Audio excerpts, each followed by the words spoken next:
Hey, what's going on, everybody? It's episode 121 of the Audible Farm podcast, and this episode is brought to you by Couchtown Coffee. Couchtown Coffee roasts coffee and then ships it to your house, and you don't even have to do anything but sit back, grind the beans, enjoy.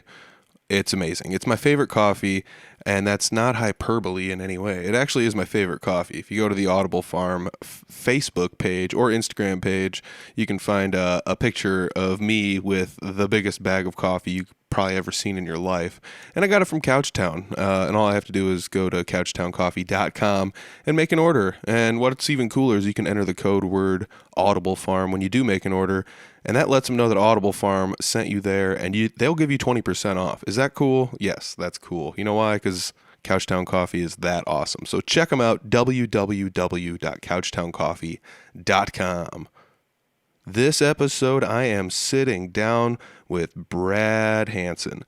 Brad is from the Iowa area. Actually, he's from not too far from my area, and he moved away and came back, and then he moved away again. So now it's kind of fun because we had discussed a couple times about having him on the podcast, and he moved away and came back, and finally I was just like, whatever, he's from my area, he's making music, everybody around here, I don't say everybody around here knows him, but a lot of people in my area know him, so I figured it'd be fun to sit down and talk with him. And then we sat down and talked, and something was going on with our connection, and the interview didn't go very well. And by the time I clipped everything out and all the weird pauses and stuff, and all of the glitches with sound edits and nonsense, it was like 15 minutes long, and I was like, that's not gonna do. So I hit him up again, we did another interview, and that's what you're listening to today.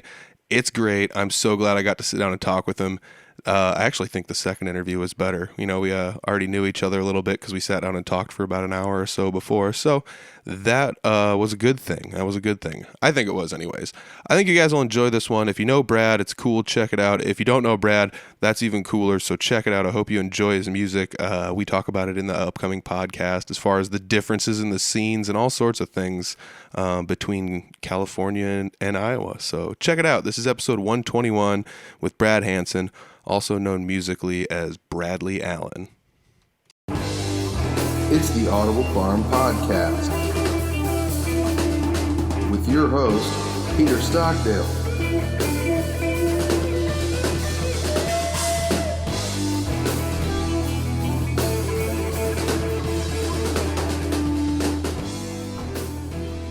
All right, today I'm sitting down with Brad Hanson.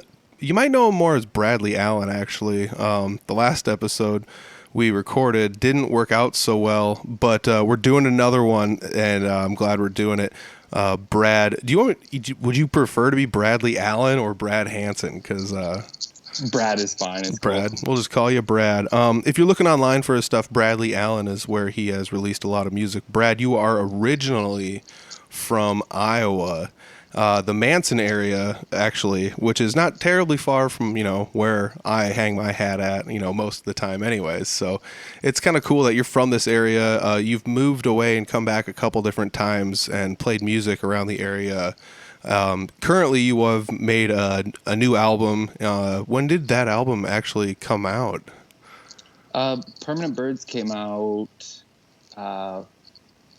April 20th of last year, so it's crazy. It's almost been out a year already. Yeah, it comes back to that, 2020 is such a weird year because I talked about it in a recent podcast where some things that happened just a while back feel like they were yesterday, and some things that happened 6 months ago feel like they were years ago.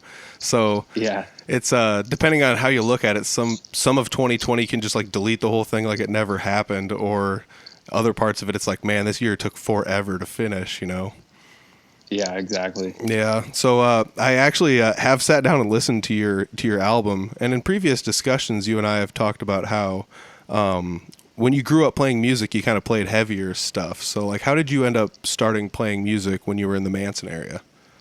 So I started playing guitar when I was 8 or 9.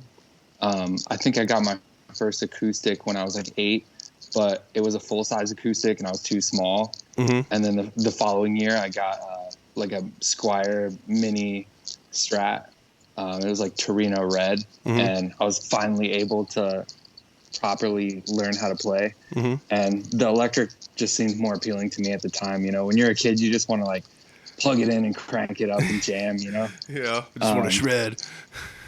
And then shortly after that, one of my good childhood friends, I've known him since I was in kindergarten. His name's Jared Leppert. He had a drum set.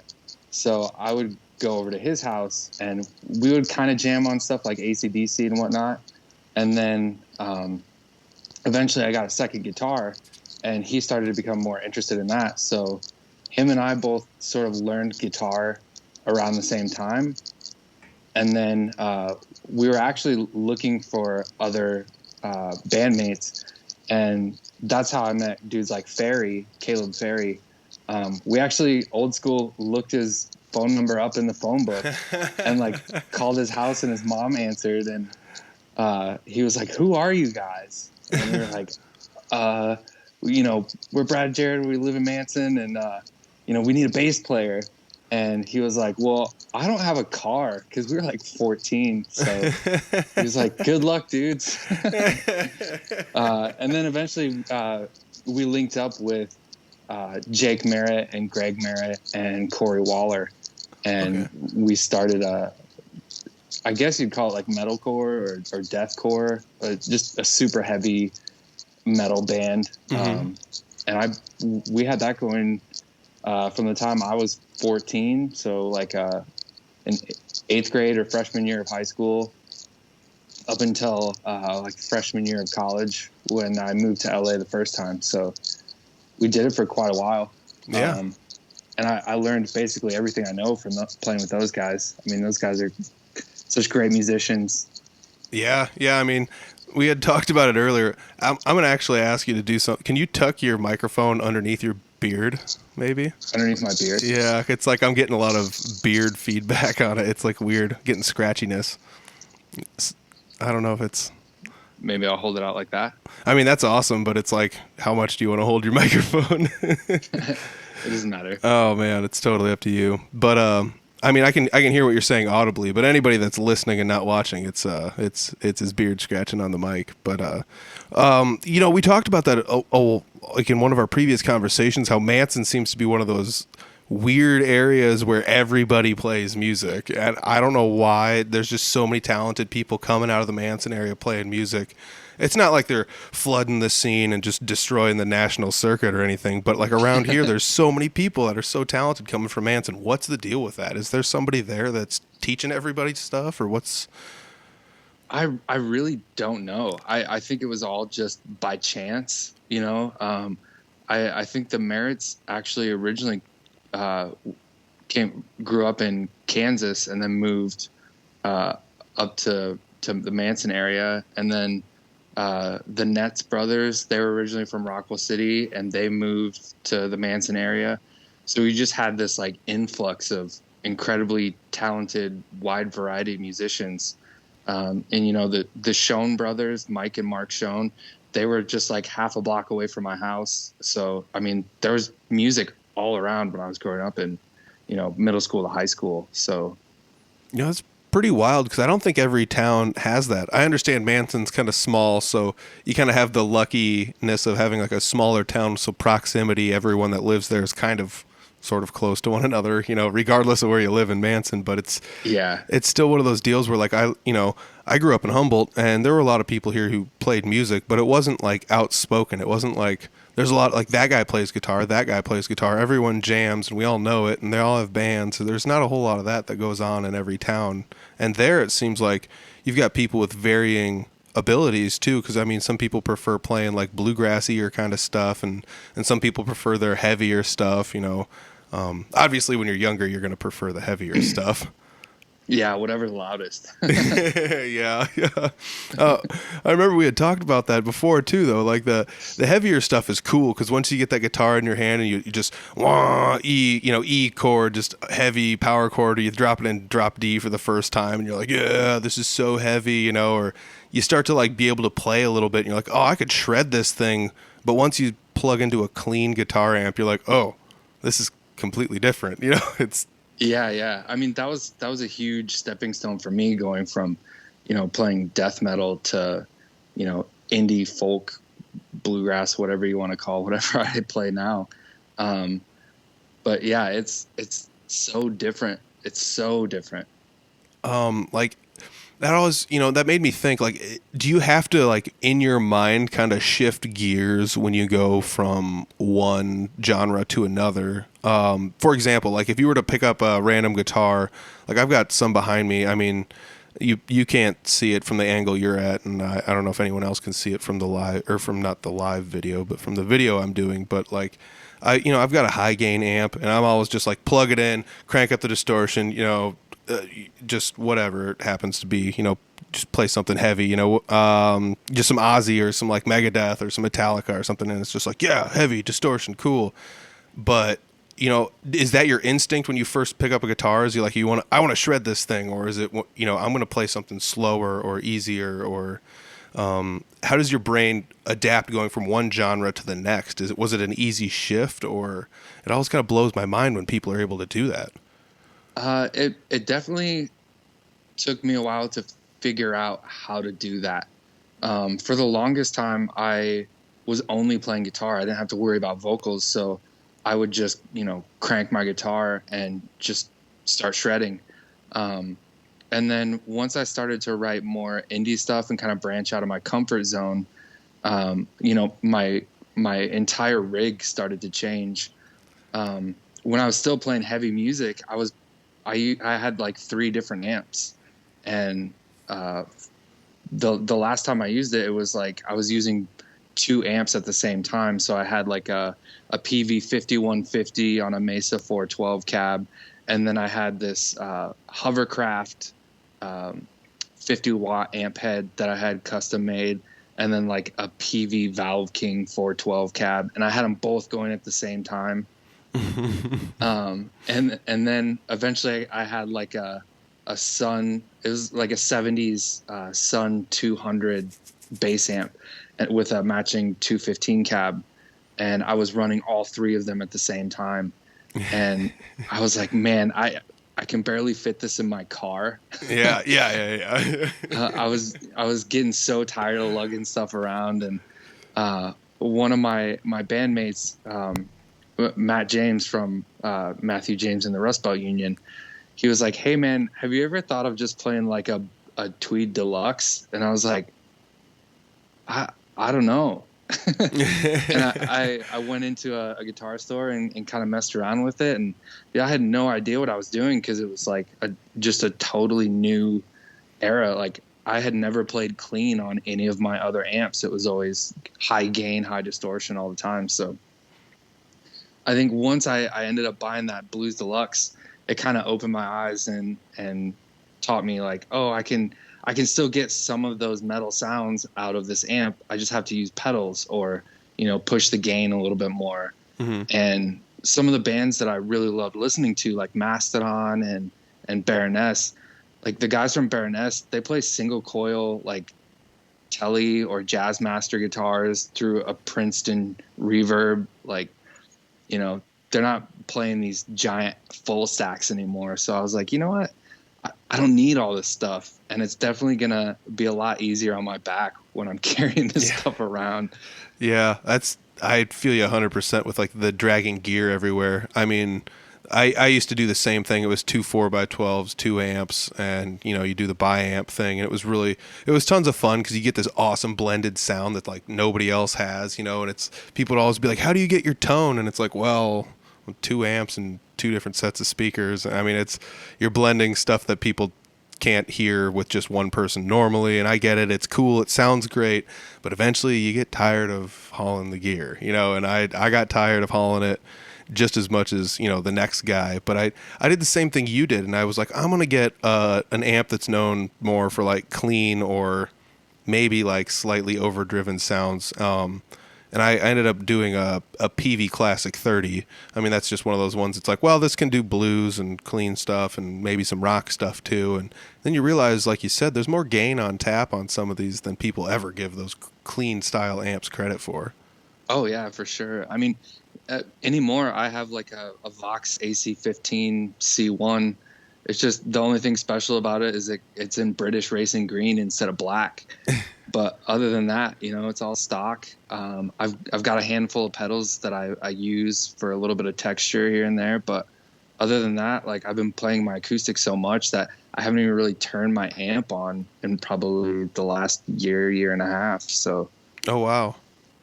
Yeah, I guess like you probably don't really need an amp out live, because there's probably not terribly many places to play live out there right now. no, not right now. I mean, everything's pretty much shut down. Like, so I'm in Pasadena, and Colorado Boulevard is just 2 blocks north of me, where they do the Rose Parade, and they canceled it this year. So, Old Town Pasadena, where I work currently, is like a ghost town. There's nobody out really at all. It's pretty wild. Yeah, I mean, like, I bet there's actually a difference in the scenes out there from like there to here.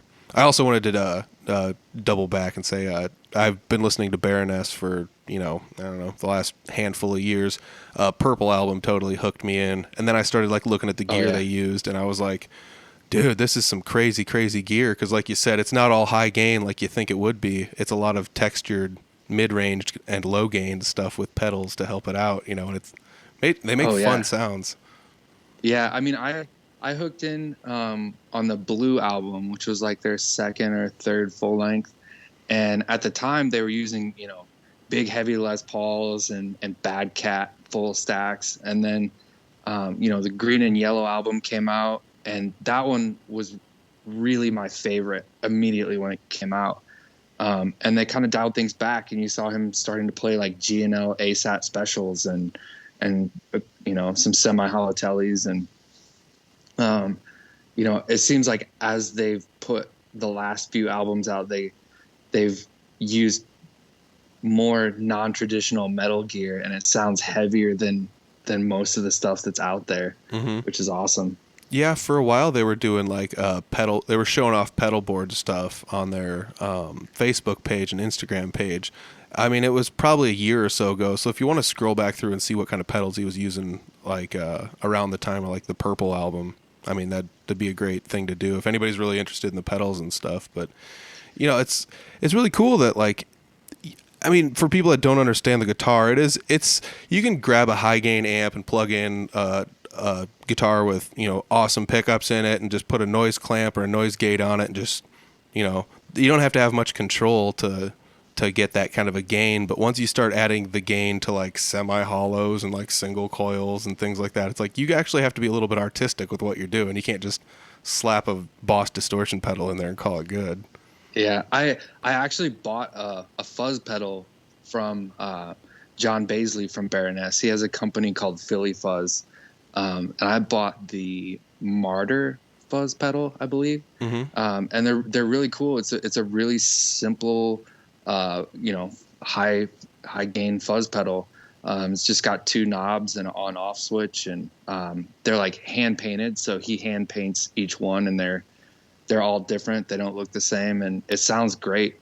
That's cool. That's also really cool that he hand paints them and stuff. That was another thing about them that really intrigued me, was like a lot of the artwork was done by their singer and guitar player, and it's not always done, Yeah. But he's like I guess a true artist of sorts, I guess, or whatever. But it's just an intriguing band. I guess if anybody hasn't heard of them, check them out, But the scenes like between LA and here have got to be like extraordinarily different. I'm sure that like the travel's different, or like the places you play, load in and load out is different. Like right now in Iowa, some bars have the ability to run at X amount of capacity or whatever the regulations happen to be whenever anyone's listening to this. But some places have music, some places are choosing not to do it, and it's kind of this weird thing because like we can have music, but out there, can you even have like a place that's playing music at all right now? No, you can't. We're actually on a stay-at-home like lockdown order. So if you're not an essential worker or going out for something essential, you're not allowed to congregate. Pasadena has their own health department, and they've kind of been like F you to to Los Angeles and Los Angeles County, but the whole state actually trumped that and was like, no, actually, you're not going to have any outdoor seating. There's a lot of bars around here that they used to do like outdoor events for even football games or basketball or whatever, but they've they just shut it down. They can't do it anymore. So Oh, yeah, wow. we don't have anything going on right now. That's wild. I mean, that's got to be really weird because I mean, for a while here, it was the same story. You couldn't no shows, no nothing. I mean, that was so crazy to the fact where like I was even playing a private show and there was only 6 people in the building. Let me double count that. Yeah, there was only 6 people in the building, and like somebody called it in and they shut us down. And it was like, we're doing a private show that's only for streaming in a venue, and there's only 6 people in here, and it's well enough for us to all stay far enough apart, but it was still no go. So, I mean, obviously that different certain times and situations call for different things, and it's just such a weird time to be able to do that. But let's double back and imagine you can play shows. Let's say that this doesn't exist. Is the scene there different? Do you have to do pay to plays, or like what kind of shows do you? If you were gonna play a show, what kind of like how tough would it be to book a show, or is there like so many musicians where it's like, well, you've got to pay if you want to play a show, or how does that work? It kind of depends on the venue that you want to play at. I mean, there's places like Whiskey A Go Go. They do pay to play for the most part, from my understanding, but they also take the time to make sure that you fit on the bill. So they're not going to throw me on there with like, a deathcore band or Yeah. a DJ show or something. There's a lot of smaller bars in smaller neighborhoods that they do have live music. There's maybe 5 or 6 in Pasadena that I know of. One of them's actually a German bar called Der Wolf. They used to do live music, and I was getting ready to book shows there. And there's another place that's like a record store that they had 2 locations, and they were like right across the street from each other. It was called Permanent Records, and they turned one of the locations into like a bar, live venue, record store kind of place. Oh, cool. It's Permanent Records Roadhouse. That's sweet. And it's my favorite record store in all of Los Angeles.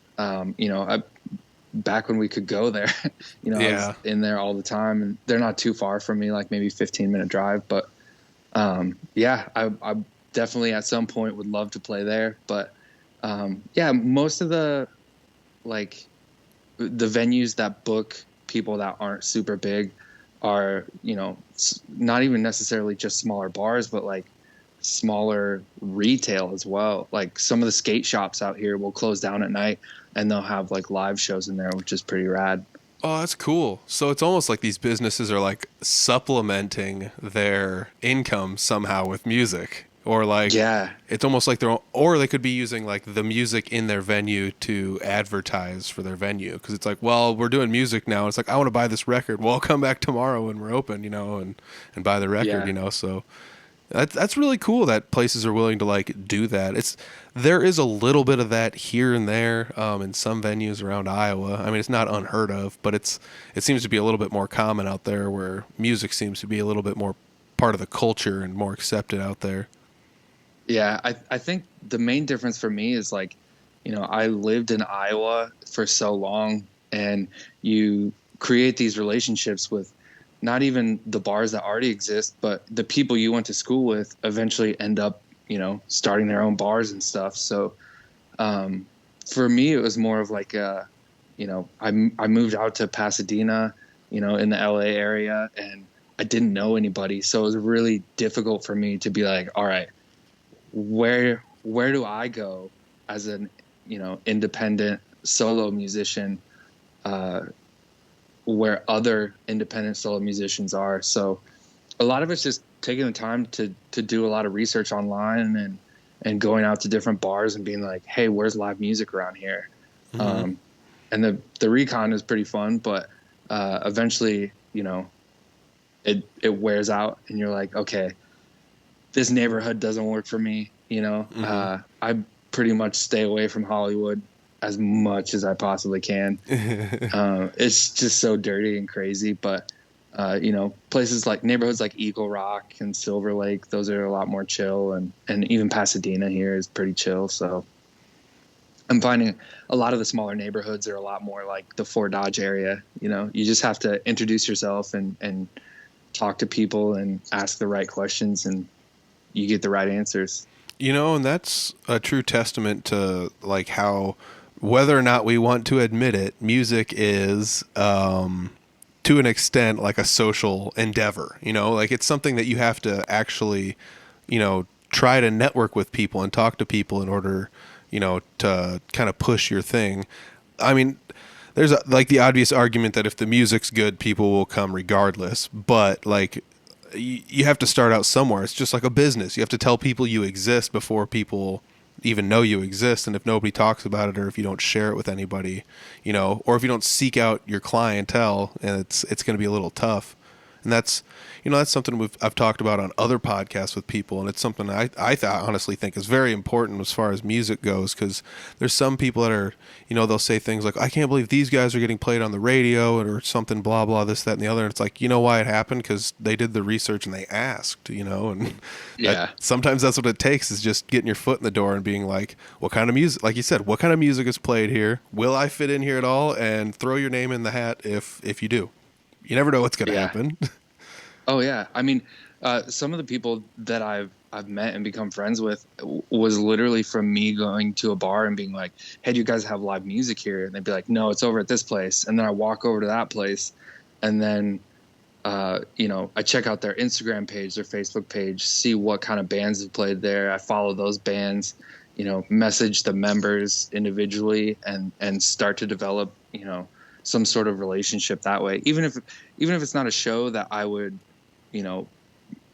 necessarily play with that band, just to know other musicians in the neighborhood so they can kind of keep an eye out for each other is pretty dope.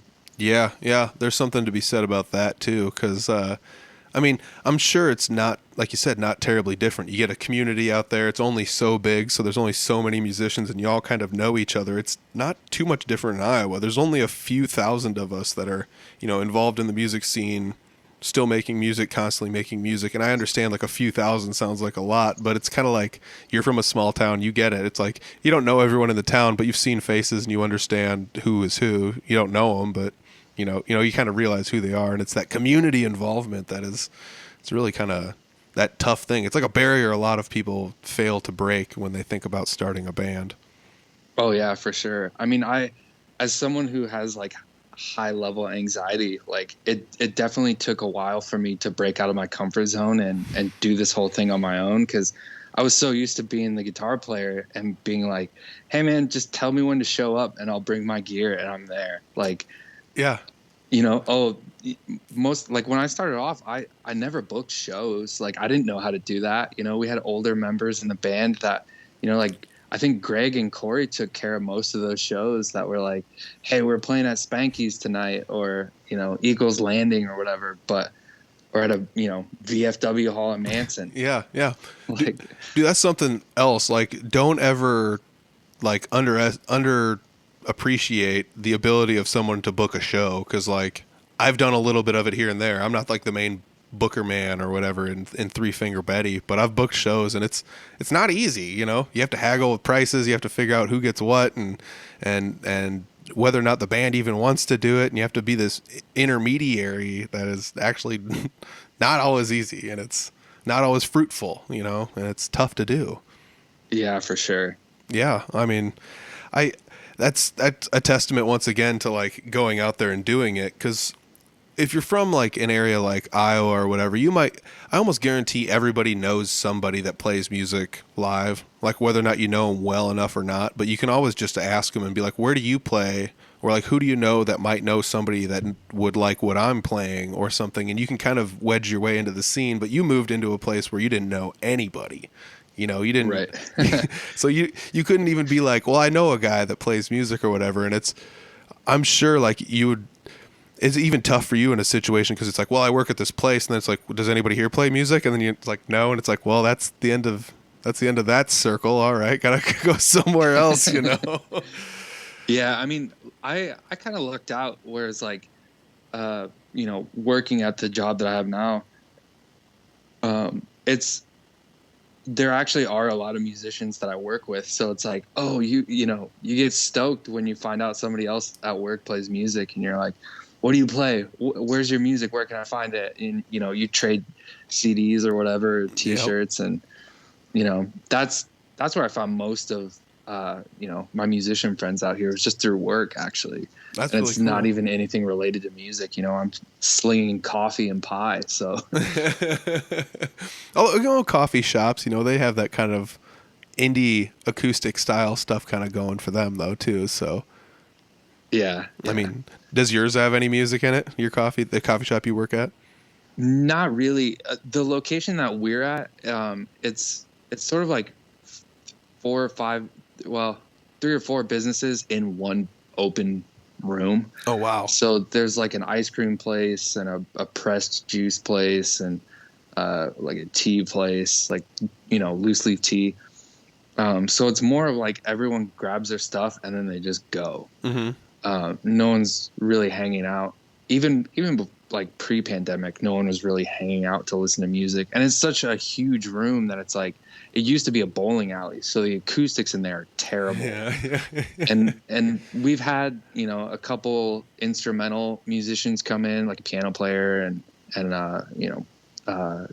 classical guitars come in for certain events, but nobody pays attention and it doesn't sound that great, and so we don't really bother with it. Yeah, I mean that's another tough thing about like venues with music is some venues have music and they're not really built for it or made for it, but they do it anyways. And then there's also other venues that would be perfect for music and they don't even do it. I mean, Yeah. I'm sure everybody's seen it, but there's plenty of venues I've been in where it's like there's a stage in here, but they have chairs and stuff on it for people to sit and eat food at. So whatever, I guess. Like, Yeah. could have music, but don't have music. But I also understand some of the dilemmas that comes along with music. Like, if you want to book a full band, sometimes it costs more, But you're playing indie music. Are you playing this stuff solo when you play it live? Yeah, it's just me up there. I don't take any pedals or anything. Most of the time I just plug DI, so I don't even need an amp. Nice. Which is great. I haven't really played out here in LA that much.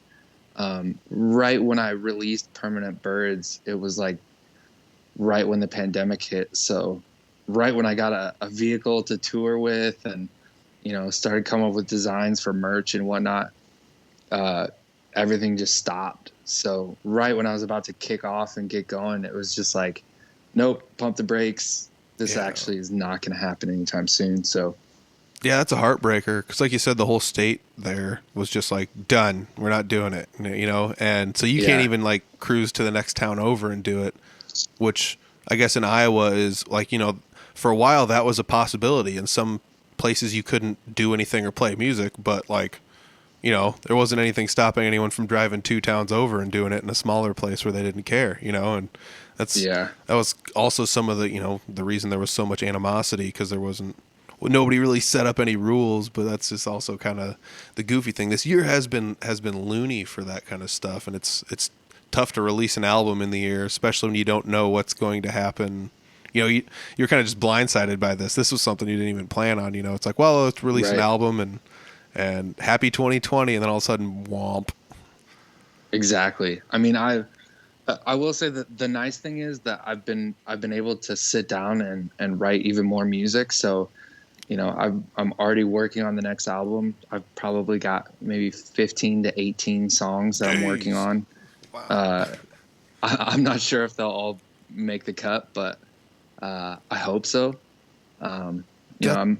That's wild. I have a hard time writing one song and you got like 15 to 18 in. Plus, hats off. You're doing the work during COVID. It's not like you were just like, wah, I'm going to sit on the couch. You're doing work, so it's cool.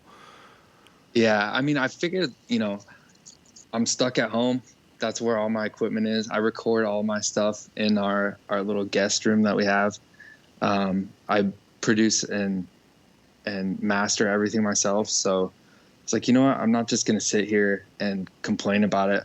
It's not very often that you're forced to take time off to be like, work on what you love. So I figured why not just work on more music, stockpile some stuff, really experiment and play around with some things and see what happens. Yeah. Yeah. Oh gosh. And there's that's something else. I had a conversation in another podcast with somebody else about. It's so important not to squander these opportunities. I mean, it's obviously a dark cloud, but the silver lining is you have more time to do, something else. You have more time to attack a hobby. Maybe it's a little more pressing when you don't have a hobby, I guess, but Yeah. And that's a testament to that kind of stuff. Cause during all that this year, I've done stuff too, I've launched the video version of the podcast, go check it out and stuff. But like, it's so cool to see other people actually like doing things. And like you said, you wrote 15 plus songs, and I have trouble writing one. And it's, how do you go through your songwriting process? Is that something that came to you naturally, or like the first couple songs you wrote, were you just like, let's write a different one? Or like, how did that go down? I remember like some of the very first songs that I ever wrote when I was just learning how to play. I had like a little cassette player that had a record function, and it looked like a Walkman, but it was like a cheap RCA ripoff thing. And this one girl that I was going to school with, we would kind of poke fun at each other about, our hobbies and stuff. And she was like, "You play guitar, you can't even write a song." And I was like, "Oh yeah." So I wrote a song and then recorded it on the cassette tape and gave it to her. And I was like, there you go. There's your song. And then after that, it was such a like traumatic experience that I was like, I don't think I'm ever going to sing again. So I just stuck to playing guitar. And, 10 years later, I was like, you know what? I think I can handle this. I think I can do it. Yeah.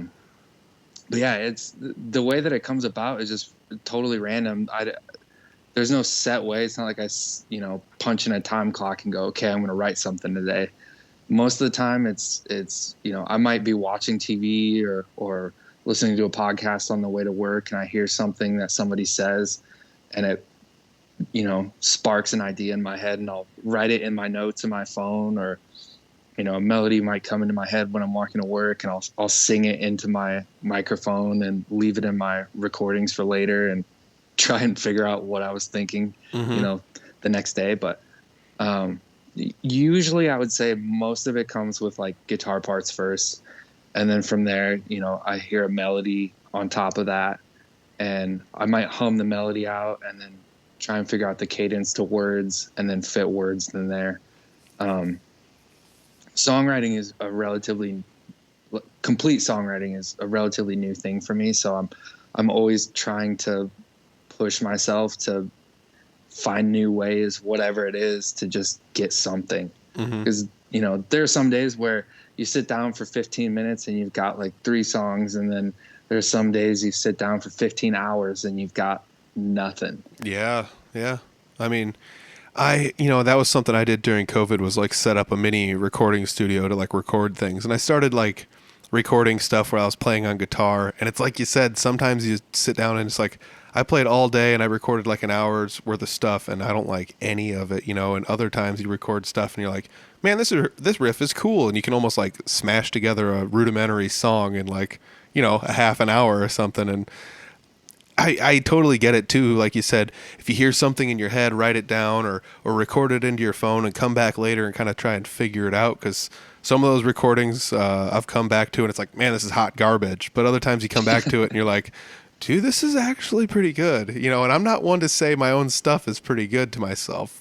But if I think that, I'm usually like, oh, yeah, that one actually is kind of good. I'm going to save that one and set it aside. So, I mean, I still have that crippling anxiety of just like, I don't want to put anything out, but if you put music out and you're not anxious about it, I guess your heart's probably not really in it then. Yeah. I mean, I think what also helps for me too is, grabbing different instruments. Maybe not even necessarily like going from a banjo to a guitar, but even just picking up a different guitar, whether it's an acoustic or electric, or, you start on a telly and you can't come up with anything and you pick up a Les Paul and something clicks, whatever gets the job done I'm all for it. Yeah. That was actually something until very recently to me, like, until recently, a guitar was a guitar. I just didn't care. It's like, well, it makes sound. I'll make sound out of it and it'll work. It was that like punk rock mentality. Like, what amp you got? Don't care. Plug in. Turn up the gain. Right. But until recently, and then I was just like, wow, every guitar has like a different feel and sound and response and voice and different styles come out of them when you pick them up, you know, because like we were talking about playing different styles. When you pick up an acoustic, your first inclination to play something is not the same as when you pick up like a Gibson Explorer or something like that, you know, or Right. pointy guitar. So it does influence the playing style a little bit, or different things can come out, you know, and little different bits of magic. Plus, I don't know, the more I learned about it, the more I realized some of the wiring's different, and then all the pickups have different responses and blah, blah, blah. You start to figure it out. But it was one of those deals that it wasn't until, you know, like maybe 5 years ago, it all dawned on me. I was like, oh, these do help invoke some of those different thoughts and emotions sometimes, you know, bring different music out that you didn't think was going to come out in the first place. Oh yeah, for sure. I mean, I didn't really think about that sort of thing when I was younger. You know, I definitely was heavily influenced by, you know, guys like Eddie Van Halen, who just rip apart their guitars and, you know, totally change not only the aesthetic, but how it sounds. And I didn't understand how that works until I actually went to Musicians Institute for Guitar Craft and learned how to build stuff and fix stuff and change stuff. And then I was like, oh, you can actually do a lot more with this. Yeah. So, yeah, I didn't know you went there. That's pretty cool. Yeah. It was, I think like 2013, I think I went there. And where was right in the heart of Hollywood. Is that where? Oh, geez, that's crazy. That's really crazy. You know, and I did a lot of that stuff, you know, DIY, searching the internet, hoping somebody's not lying about something and wiring it up and praying no smoke comes out of it when you start it up, you know. And Oh yeah. I'm not a genius or anything, but like that's pretty much what got me started on figuring it out too, was just like, I'm going to buy a cheap guitar and I'm just going to modify it over and over and over and over again until I figure out what all this stuff does, you know. And it's pretty wild, you know, like you said, you can change the guts and make the guitar sound quite a bit different, you know, and even just changing the wiring on the same set of pickups, you can do a lot of weird stuff to it. And it's pretty cool. I feel like that's a handy thing too, you know, as far as knowledge with your instrument, is knowing how to like do that kind of stuff and fix it. Right. I mean, I didn't even really know that I was interested in building guitars. I just wanted to save the money and not pay somebody else to do it. You know, like, Yeah. I'm a pretty heavy-handed player when I play electrically, and you know, paying somebody to refret a guitar is pretty expensive, you know, anywhere around $300 or $400 depending on the guitar you have and binding and stuff. But when I do it at home, it costs me the fret wire. Mm-hmm. Yeah. So I'm automatically up on it. You know, I've got a Guild guitar, an old 70s Guild that I've refretted twice already. Oh, wow. And, you know, I would rather do it myself than trust somebody at, you know, some Guitar Center or whatever. Yeah, that makes sense. I mean, you don't have any control over them having the respect for your instrument that you would have, you know. It's so that's pretty cool though too, because I mean, I've never refretted a guitar. Like the most of my modifications are electronic, so like anything like that. I think that the guitar neck is the one thing that's always weirded me out a little bit. I have too much dinking with that. I'm like, I'm done with this, you know. But I've never refretted a guitar. I've seen videos of it. It doesn't look terribly hard, but I'm sure you can bung it up and ruin it pretty quick too. I wouldn't say that it's incredibly difficult, but it's incredibly tedious. Oh gosh, yeah. I mean, it's a lot of repetition of the same thing over and over again, and you know, grinding stuff down, re-rounding it, and polishing it, and sanding it with, you know, 4 different grit, and yeah, it takes a while. I mean, that's why it's expensive to pay somebody else to do it. But you know, if I can sit down and do it while I'm watching TV, it saves me a hell of a lot of money. So True. Yeah, and I mean, that's nothing against people who fix guitars for a living, because I have taken my guitar to people to have it fixed for certain things depending on what it is. Same thing with amp techs. I'll take my amp to an amp tech if the guts or something's wrong with it, because I can fix stuff, but once again, it comes down to like, you got to hope the internet's not lying and pray that you're not blowing stuff up and killing yourself. So yeah, some of that amp stuff is dangerous. I won't even think about touching it, but yeah. I'll get my hands dirty with a guitar, but yeah, I'll pay anyone any amount of money to to fix my amp when it's broken. Yeah, true. I mean, and that's a testament to like you have the knowledge and you can kind of charge the money you want for it because it's important knowledge and it's not always easy and some of it's dangerous and that's that's one of those crazy things. Yeah. While we're on the topic of electronics, let's shift gears here because I know you're a video game fan and you got a Game Boy on your shirt. For anyone watching the video, you all can see that. I know you're making a book. You're writing a book about video games, which seems like a kind of a crazy endeavor. Let's start there because I know you like video games. So what's this book going to be about?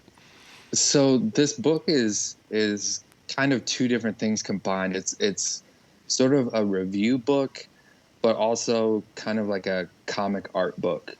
So what I'm doing is I'm going through each one of the North American Game Boy game releases and doing a short little review and some artwork to go along with it. It's a pretty hefty goal. It's definitely going to take me a couple years to do it. I mean, there's like 1,500 games. Oh, yeah. I was going to ask. To play through them all and go through, and review everything and give it artwork is just, I mean, I don't know why I decided to do it, but it's definitely been a lot of fun so far. So, yeah, I'm thinking in my mind like some of the games, like how long did it take me to beat Zelda for Game Boy? And it's like, yeah, I mean that one might take a little while, or like maybe one or two of the Mario games might take a long afternoon if you're really good at it. I'm just trying to think, but there's also some goofy games like tennis. It's like, well, yeah, I could probably crush this one, or like golf. Like, okay, I can get that one down, and play all the courses and done and whatever, write the thing. But some of those games are going to be hefty to go through. Yeah, for sure. I mean, I've been slowly collecting like physical games. I would say over the last like 5 or 6 years for Game Boy, and I haven't even really cracked the surface of it yet. I'm trying to play through as much of the actual physical cartridges that I can on real hardware, but some of the games are just so expensive and some of them are just so hard to find that sometimes an emulator is really the only way that I can be able to do that. But if I can play the real thing, I'll play the real thing. Yeah. I mean, some of those games have got to be so common though too that like they're free. That's the other end of the spectrum. Right. I mean, Tetris equals like Frampton Comes Alive on vinyl. Like exactly. Yeah. I mean, yeah. There's definitely a handful of games that keep showing up over and over and over again. I'm like, God, I don't want to play that at all, but I've got to play them all. Yeah, got to play them all, man. And that's the other thing. There's a lot of games. Are you going to stop at the Game Boy, like just the gray cartridges? You're not going to dip into the color games or anything like that? No, I'm sticking with anything that will play on an original Game Boy, which is the model DMG-01. Okay. With the green screen, the grayscale and all that stuff. So basically that limits me to the gray cartridges. There's a couple exceptions like Pokemon. And then like the Donkey Kong Land games have yellow cartridges, but they, came out on original Game Boy. Mm-hmm.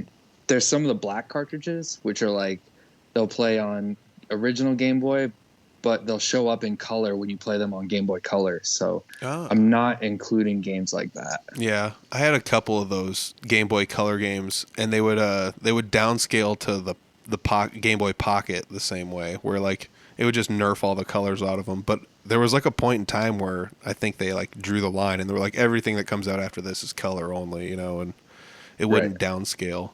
The Game Boy is a game I feel like that's like a console everybody knows and loves. I always think of the videos of little kids trying to play Game Boys nowadays in 2020, and they're like trying to use it as a touch screen, and it's not touch screen.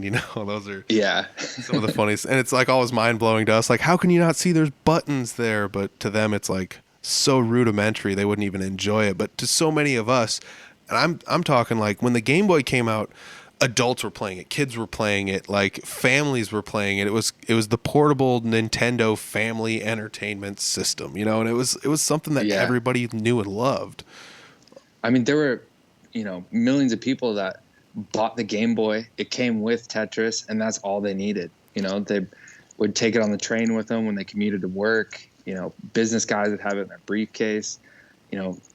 Grandmas would play it. Yeah. It was just everyone had it. It was so easy to learn and so accessible, and it was cheap at the time. Yeah. I mean, yeah, it really wasn't that expensive. And even when like the Pocket came out, it wasn't that expensive. And new games were kind of pricey. I mean, if I remember, they were like $30, which was a lot in, the mid 90s or earlier. But, Right. Even then, like used games were not much of a thing then, but they started to kind of become a thing. And I mean, bigger cities had used game markets, smaller towns, not so much, but I'm trying to think of like some of my favorite Game Boy games over time. Like, what were some of your childhood favorite Game Boy games? Like the games you just couldn't put down. I would say it was probably the first 4 that I ever owned, and it was, I had Tetris like everyone else. There was a game called Choplifter where you're a helicopter and you have to rescue people from the left side of the screen as well as the right side of the screen. And there's things shooting at you you have to look out for. Teenage Mutant Ninja Turtles, Follow the Foot Clan was another one. Yeah. I'm a huge Ninja Turtles fan, so of course, anything related to the Turtles, I had to have it. Yep. And then there was an old arcade game called Kicks that was ported to the Game Boy. And the port is actually, I think, pretty good. It's a little bit slower than the original arcade from the 70s, but it's a really basic puzzle game where this, I guess they call it the Kicks, is trying to bounce around the screen. It's kind of just like a bunch of dashes that look kind of like a cyclone or a tornado. And it folds around kind of like an accordion back and forth. And you have to fill in the screen by drawing squares in different shapes. And you have to fill in like 75% of the screen in order to progress to the next level. So it's really easy to learn. There's like 2 buttons, but it's so addictive. I've gotten a bunch of my friends hooked on it. And, my friend Ian, he put it on his arcade machine. He's got a MAME cabinet that he built. And, we'd go over there and play for hours. I'm going to have to write this down. What's really funny is the last time we talked, I actually wrote down some notes, and I wrote down Kicks, but I didn't write down what it was. So obviously when you Google Kicks, the first thing that shows up is either the cereal or the band from the 80s. Oh, yeah. And so I'm like, well, it's like, what are we talking about? Kicks? Like, what was that all about? It's spelled really weird, too. It's Qix. There we go. That's where I'm going to find the right way to spell it. All right. I'm going to circle that game.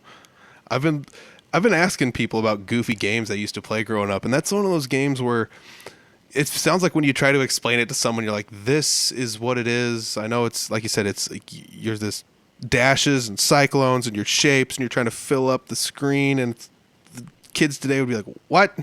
Like, what? That doesn't make any sense, because everything today is so... I don't know what the right word for it was. No, here you go. I heard somebody explain video games like this once. When you were growing up, they were such an escape from reality that it didn't matter how goofy they were.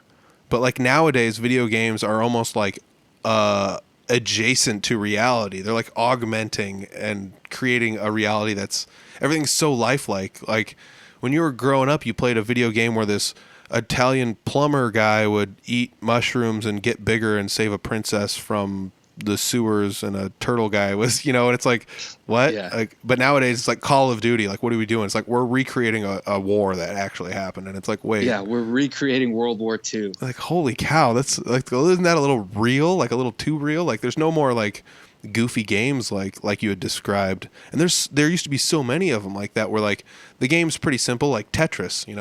You just fill in a straight line and the thing deletes. That's it. That was the whole game. Like, there wasn't anything different to any of it unless you played another character, or until they came off with, spin-offs like Dr. Mario and things like that. Right.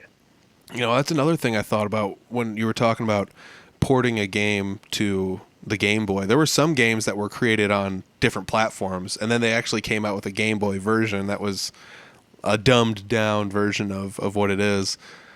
I'm sure there's plenty of those games you may or may not be looking forward to playing through. Oh man, I think the Game Boy was one of the first systems that had just an obscene amount of shovelware on it, where they didn't really care, whether the game worked or not. They're like, hey, if it turns on and you can get through the first level, it's fine, whatever, just push it out. And then there's so many weird like movie tie-in games or like TV show games. Like the Blues Brothers not only have one game, but they have two games on the Game Boy, and it's just like, what the heck were they thinking? I mean, Wayne's World has games, Beavis and Butthead, stuff like that. It's just like The Hunt for Red October. It's like, that was honestly, like, when you started talking about that, that was the first one that came to my mind. I was like, what were they thinking with this game? And it's not a horrible game, honestly, but it's just like, what? Right. And it barely even has anything to do with the game. It's more of a submarine game than it is an espionage of any sort game. Yeah. I mean, yeah, they put some really weird stuff on there, and I feel like I've only just tapped into the surface of it, so we'll see what happens with the next 1,300 games that I have to go through. Yeah, I mean, what are some of the goofiest things you found on the Game Boy? Because I remember we brought a couple of them up last time. There's like the obvious one I think we discussed last time that you'd mentioned was something like they've got just the Bible on a Game Boy game. And like, yeah, it's not really a game or anything, but it's... Yep, they have the King James Bible. There's English to Spanish and English to French translator. Ooh. Actually, just yesterday, I got some news that there was an unreleased Game Boy accessory that was a keyboard. So you set the Game Boy in this holder, and that was your screen, and you could actually type on the keyboard and do like, business stuff. It had like a word processor. It never came out, but they just unreleased all the documents and stuff from it. That's wild. There's stuff like an actual working fish sonar that attaches to your Game Boy. So you put this cartridge in and connect this fish thing to your phone, and you throw the line out, and it actually works like a sonar. It tells you how deep the fish are. Dude, if people aren't watching the video of that, like while you were talking, my face went from like, what, to like, oh my God, to like, I can't believe it, to like, that's the dumbest thing I've ever heard of, to like, it works. And I went through such a range of emotion there. I can't believe that. Like, they thought of everything for the Game Boy. They did. I mean, obviously when it morphed a little bit into the pocket, they started getting even weirder with the camera and the printer and everything else, right. But you could do anything with it. It almost sounds like. I mean, for the Game Boy Color, they actually had a sewing machine that you would type in patterns on the Game Boy, and it would sew it for you with the sewing machine. I mean, there's just so many weird video game stuff, and a lot of it never even hit the American market. Mostly Japan got all the cool, weird stuff. Yeah. I mean, it makes sense, marketing, release it in your own country and then see how it does. And I mean, I get it. Plus, they're a little bit more technologically advanced. They've been doing goofy stuff with cell phones for a lot longer than we have, and the vending machines and everything else they've got going on over there. So they're a little bit ahead of us when it comes to using technology in modern life. But man, the Game Boy is blowing my mind right now. I had no idea like half this stuff existed. And, like, I realized non-games existed, but I didn't realize they existed to that extent. Like the fishing sonar blows my mind. I don't know what to think about that. I'm gonna have to look that up. I'm gonna write that one down too. And that's one of my favorite things about this is like, this book is going to be interesting because of some of the stuff that you're going to have to adapt because of that. Like, how are you going to write a review on a game that's not a game, Yeah, I mean, there's some games, too, that are just so simple. I mean, there's, like, the 4-in-1 pack games that are, like, chess and checkers and backgammon. Like, how much can you really review on checkers and chess? I mean, there's such, they've been around as board games for thousands of years. Like, how do you really go into detail? I guess I'm gonna have to, but yeah. I'm going to write a review on this new game. It's called Chess. All right, you guys are never going to believe this. Oh, man. It's chess. Yeah. Just chess. Yep. I mean, there might be some caveats and things you could like dig into. Like, are there certain things you can do in a chess game that the game doesn't allow you to do? Or has there been anything notorious you have found in a game where you've been playing through it and you're like, whoa, this is, like you said, like earlier, they were notorious for like some of the games didn't quite work so well later in the game, or some goofy stuff could kind of go on depending on what you're trying to do. Has there been any games in specifically you've run into where you're like, oh, they totally messed this part up, or there's no way to get past this level, or something like that? I haven't really come across anything like that yet. At least not that I'm aware of. Most of the time it's usually just really bad controls, or like, the hitboxes on the characters themselves are just so ridiculous that it's like you have to be in the perfect spot in order for this tiny little pixel to hit that tiny little pixel. Otherwise you're dead. Oh, yeah. And, back then they weren't as nice with their continues. It was like, no, it's one hit death and you have 3 lives. Yeah. Yep. And that's it. Yeah. And you can't save the game and come back to it later. No saves, no batteries. Yep. You're just dead. Yep. Start over. Try another 4 hours down the drain. See if you can get back there. Yeah.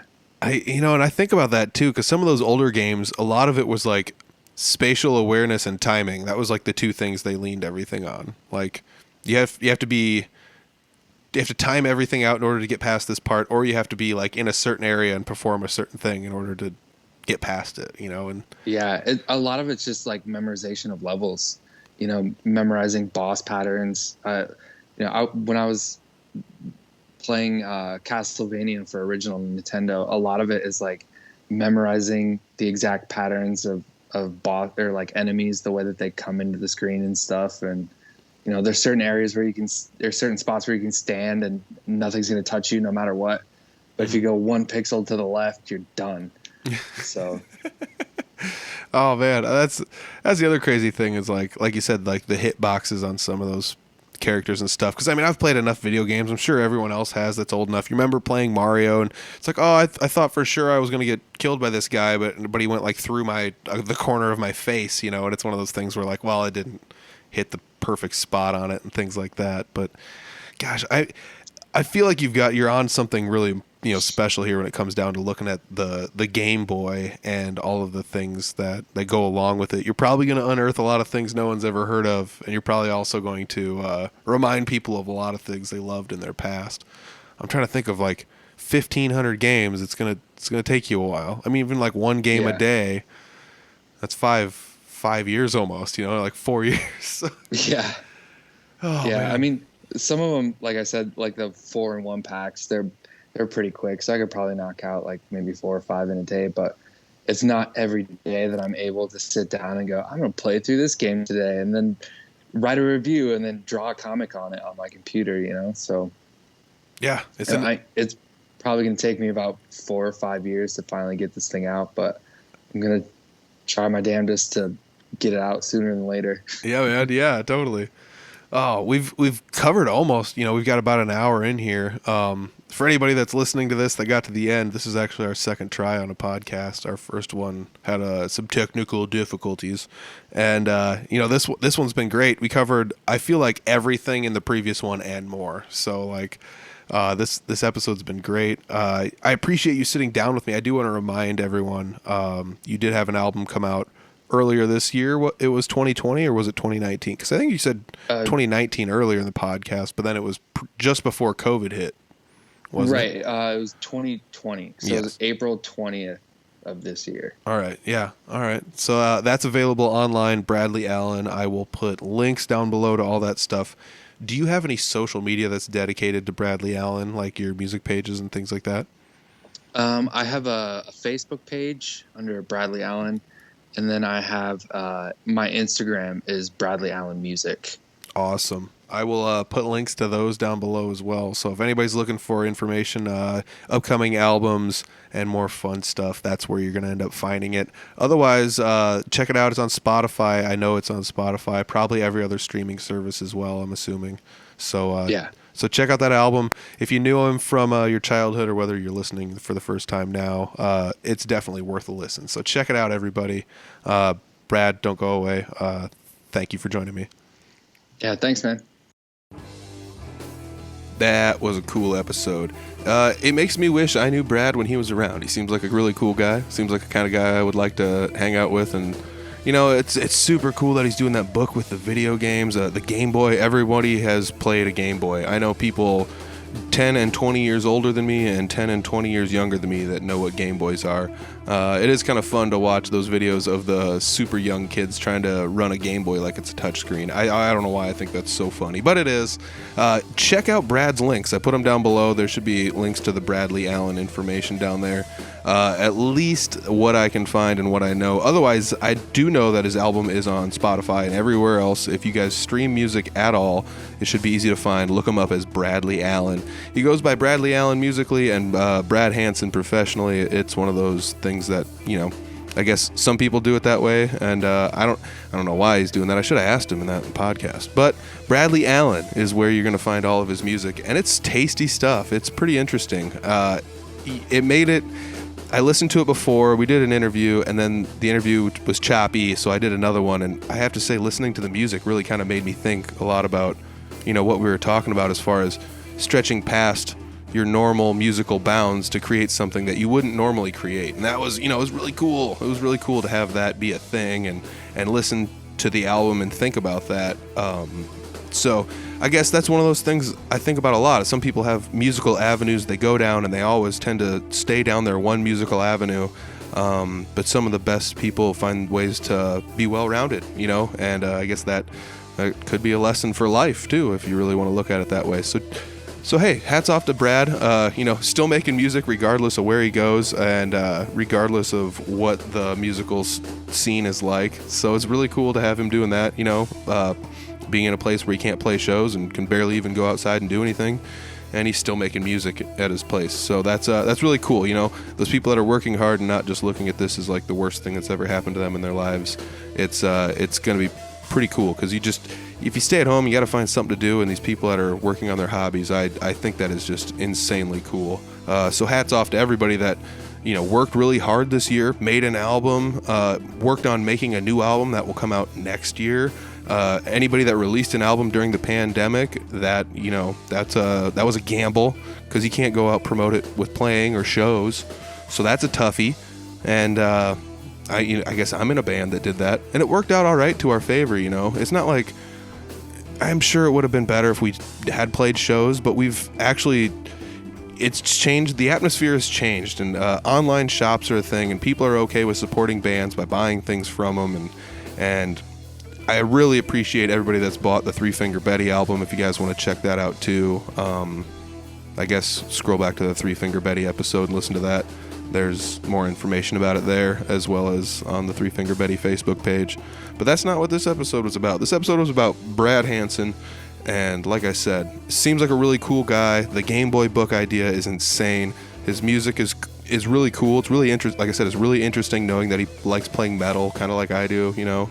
But he also has other avenues, and he's got to think about making the music. It doesn't just fall out and happen magically, you know. And I like asking people about how they write music, because not everybody writes it the same way, but everybody kind of sort of does, you know. There's no bad ideas, and sometimes you need to purge bad ideas to get new ideas, and sometimes you have to string together a few good ideas to make one actual song or lyric or something. So hats off to everybody doing all that hard work. Singing, songwriting, playing music, all of it's hard work. Thank you guys very much for listening to the podcast in 2020. It was a difficult year. I'm glad I could accompany you guys through the year and give you guys something to listen to while you guys either were or were not playing shows or trying to find some way to stay connected to the music scene. So hats off to everybody for listening this year. I really appreciate it. More episodes coming next year. So thank you guys very much. Check out the Audible Farm shop, shop.audiblefarm.com, or you can go to audiblefarm.com and find all of the social media and follow us on there. subscribe on YouTube, all that good stuff.